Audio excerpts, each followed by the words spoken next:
Cari amici viaggiatori della conoscenza, ben trovati in questa nuova puntata insieme al nostro amico Flavio. Prima di lanciare la sigla, vi ricordiamo di iscrivervi al canale, cliccare sulla campanellina e porre delle domande nei commenti.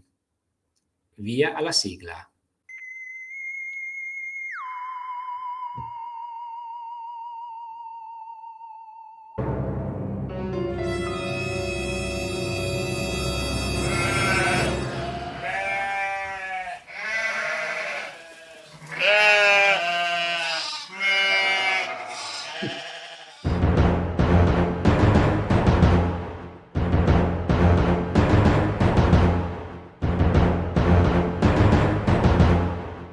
Caro Flavio, buonasera, buongiorno, buon pomeriggio in base all'ora in cui ci guarderanno. Ti volevo fare i complimenti per questa nuova sigla dove mi è piaciuto tantissimo, storie vere di realtà inesistenti. L'hai modificata la scritta rispetto alle precedenti? No, la scritta è sempre la stessa. L'unica Ah, che sempre. modifico è poi quella finale Ah, ok. dove, dove in questa occasione ho chiesto perdono e anche la copertina sarà dedicata al perdono, Chiediamo pure. perché con tutti gli sforzi che la nostra politica, quindi i nostri gestori dell'esistenza sociale mettono in atto, noi non siamo mai all'altezza della situazione. È una vergogna. E Assolutamente. quindi anche tu ti vergogni, spero che tu ti vergogni con me, Tantissimo, tantissimo. perché di fronte a un'acrobazia di mettere in atto un referendum confermativo invece che abrogativo, di solito erano tutti abrogativi, nel senso che c'era una legge che qualcuno contestava e al che partiva la macchina del referendum e si chiedeva alla popolazione: la vogliamo togliere questa legge? E Mm. allora lì era necessario il quorum, di superare il quorum del 50% perché altrimenti il referendum non aveva validità. Visto e considerato che tutti i precedenti referendum sono andati a pallino perché non arrivavano a raggiungere il quorum, quindi erano stati fatti per niente, d'altra parte li paghiamo noi, per cui volendo vedere non Certo. Che problema potevamo, c'è? Ne non è possiamo certo un fare problema. quanti ne vogliamo. Cioè, Allora, questa volta, eh? astutamente, che cosa succede? Il Cosa fa? referendum si fa confermativo prima e quindi il quorum non serve perché basta una maggioranza sulla base dei votanti e non occorre arrivare al 50%. E Ah, noi, cittadini vigliacchi e oltretutto traditori e infingardi, stavolta abbiamo superato il quorum. Quindi tutto questo sforzo disumano per fare un referendum che fosse confermativo è andato a pallino. E in più la risposta è stata no. E pertanto, siccome generalmente credo che possa essere condivisibile questa opinione, ci sono delle domande che avrei avuto piacere di sentirmi fare, non esattamente basata sul fatto della giustizia, cioè magari c'è qualcosa di un filino più importante, no? Cioè, spediamo 90 miliardi qua e là, magari ci potevamo anche asfaltare le strade oppure, che ne so, andare tutti quanti in vacanza non a Teheran, ma magari andavamo neanche a Cuba, andavamo in vacanza da un'altra parte. Però, a parte quello, va bene così. A questo punto, caro Gianluca, per quanto possiamo avere espresso il nostro voto in modo uguale o difforme, credo che fin qui non ci sia niente da eccepire. no, se non che, diciamo, con tutti, allora, hanno dovuto chiudere le scuole per fare queste benedette elezioni, questo referendum.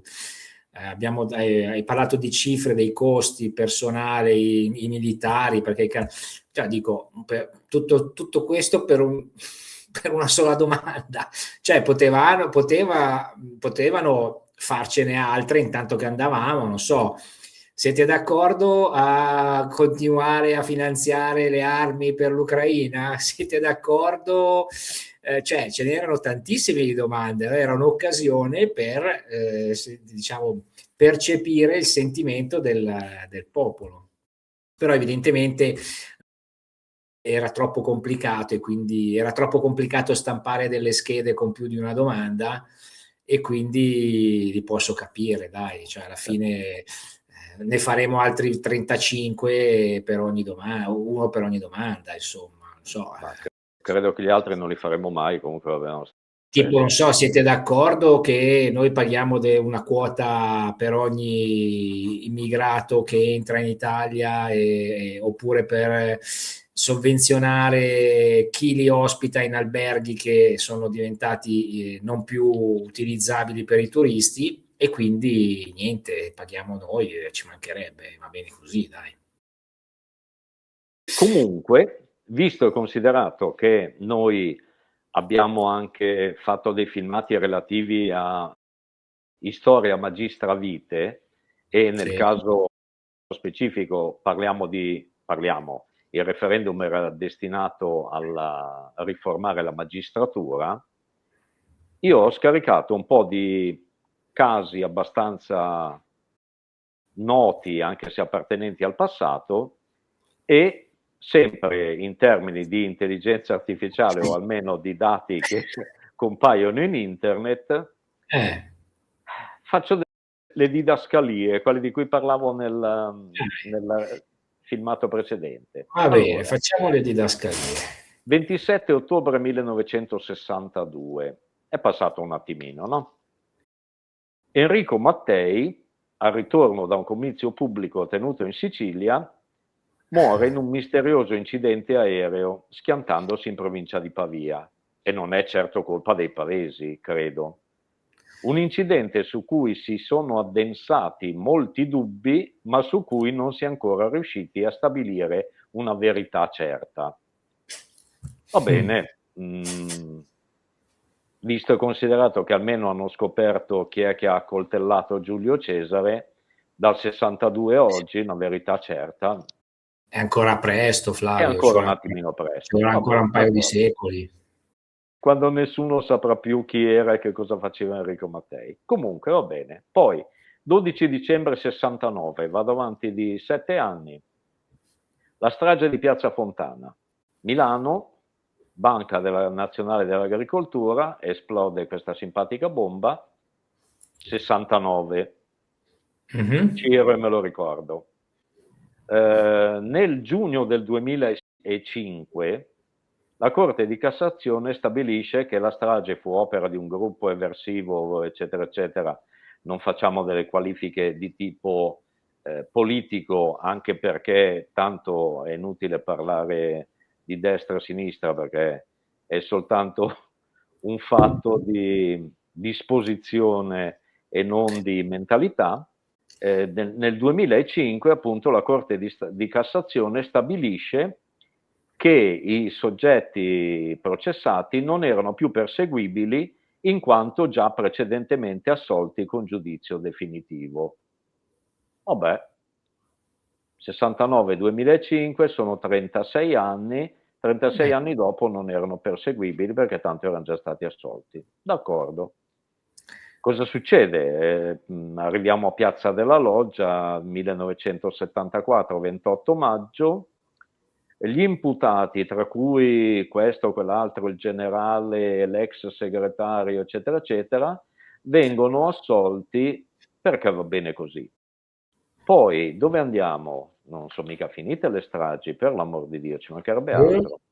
No, Bologna, 2 Bologna. agosto 1980, la strage del 2 agosto 1980, combinazione l'1 agosto del 1980 c'era un'udienza del processo di un'altra strage precedente e il 2, giusto per far capire che aria tirava, è esplosa un'altra bomba. Va bene. Allora, Piazza della Loggia, questo qui l'abbiamo visto, tutti prosciolti. prima istruttore, la strage dell'Italicus, eccola qua, no? L'Italicus è precedente, è del 74, quella di Bologna invece era, di nuovo, è toccata di nuovo Bologna, comunque va bene così. L'istruttoria nell'80, eccetera, eccetera. Prima sentenza d'appello, 1986. Vabbè, Poi, velocissimi. sì, questi qui velocissimi, in ogni caso erano amabilmente coinvolti anche in questo caso personaggi dei servizi segreti nostri italiani, dove non ci mettevano la mano ma sicuramente la testa e l'ordine.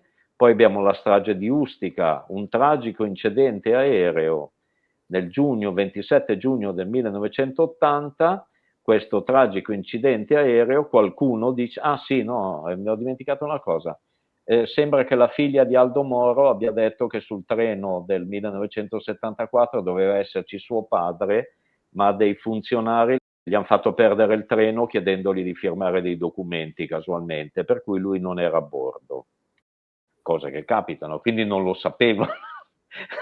Era una persona molto fortunata, infatti si è visto dopo che la fortuna lo ha proprio avvolto tra le proprie braccia. Ustica, allora questo simpatico aereo che è caduto casualmente, abbattuto molto probabilmente, ma non è che ne abbiamo una certezza, da un caccia francese, e sull'aereo ci doveva volare Gheddafi, però non c'era e quindi per sicurezza è stato abbattuto ugualmente Beh, sì. l'aereo e è stato un tragico errore, ma sono cose che capitano. Poi quello più, no vabbè, questi qui li lasciamo perdere, erano già incarcerati, poi suicidi strani, tipo mettendosi le dita nel naso e morire soffocati, e il sacchetto di cellophane. L'altro che ha bevuto un caffè al cianuro e se l'era preparato da solo Beh, in cella. con la moca, certo. La moca al cianuro.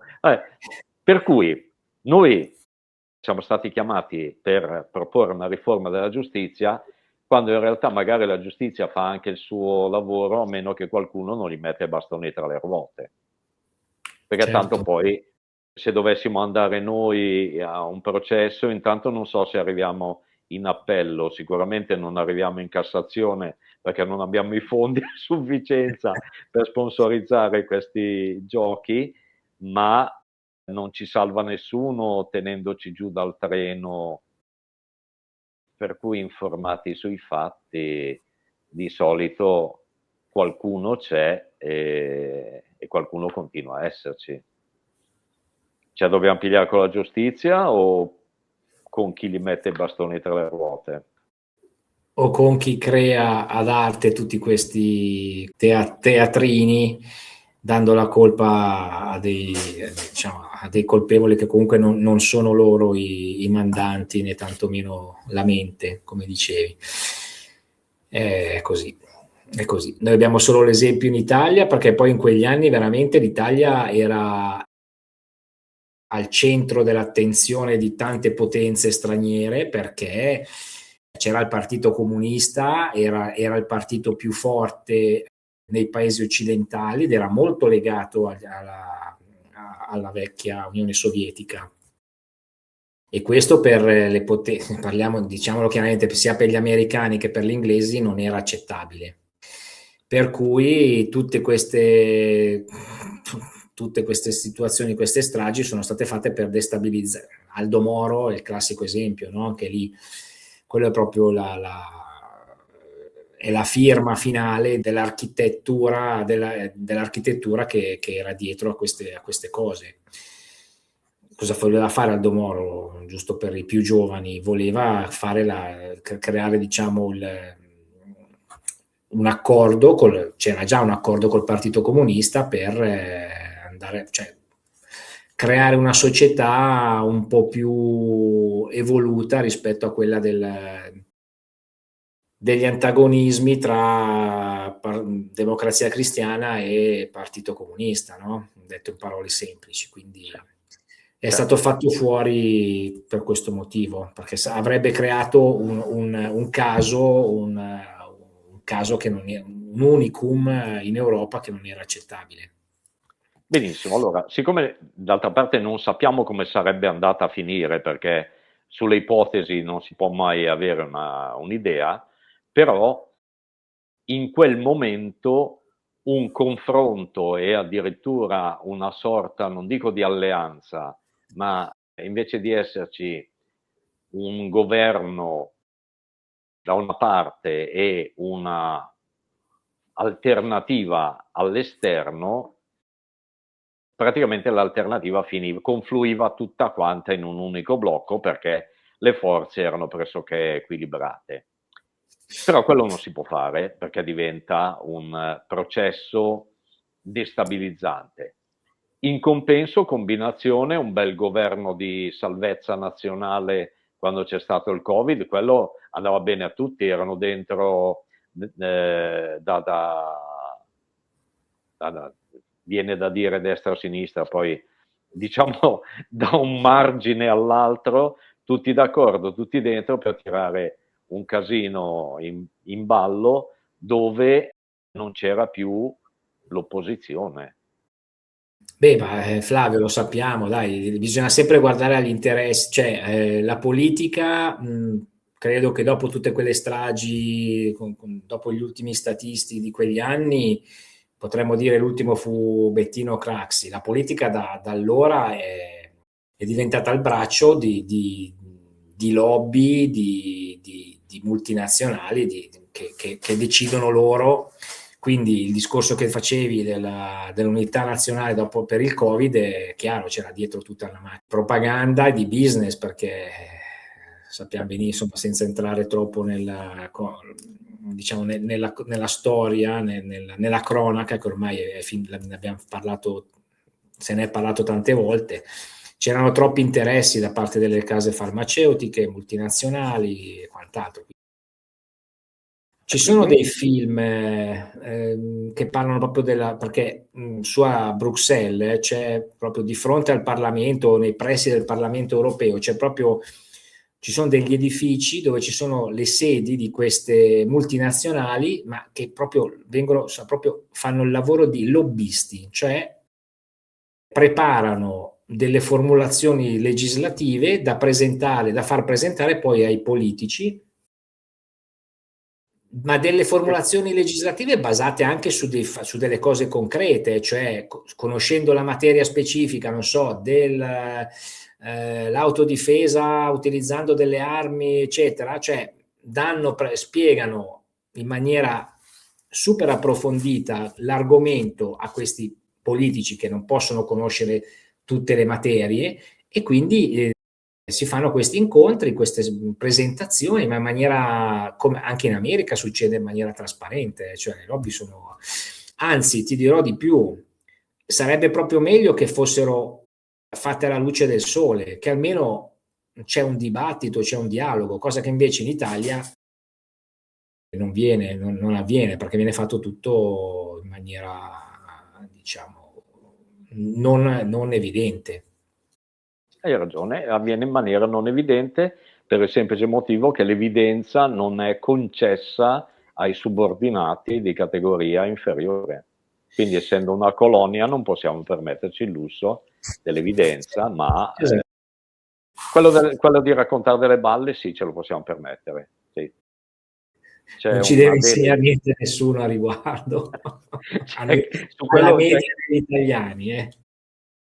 C'è carta bianca. Va Esatto. bene.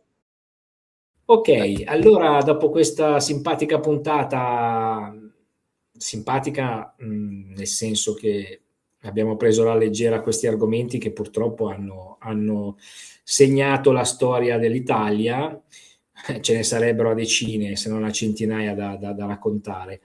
Ne sono successe tante proprio perché, come dicevo prima, l'Italia era veramente, poi tra l'altro in quegli anni c'era uno sviluppo economico, socio-economico incredibile.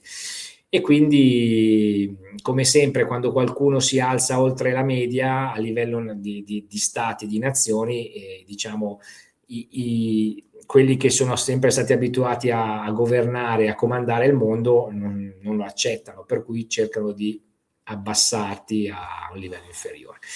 Quindi, caro Flavio, direi che io ti ringrazio, noi ti ringraziamo, se tu sei d'accordo a ricevere i ringraziamenti, chiaramente. Ma me li accetto volentieri e Bene. ringrazio automaticamente tutti coloro che vorranno mandare i loro ringraziamenti, li ricambio già da subito, prima di dover mettere nei commenti grazie per i complimenti. Soprattutto la Esatto. condivisione ci interessa, la condivisione del Sì, pensiero. anche il confronto, anche se di idee diverse, ci piace il confronto, assolutamente, anche a noi piace. Bene, un caro saluto e un arrivederci alla prossima puntata, Flavio.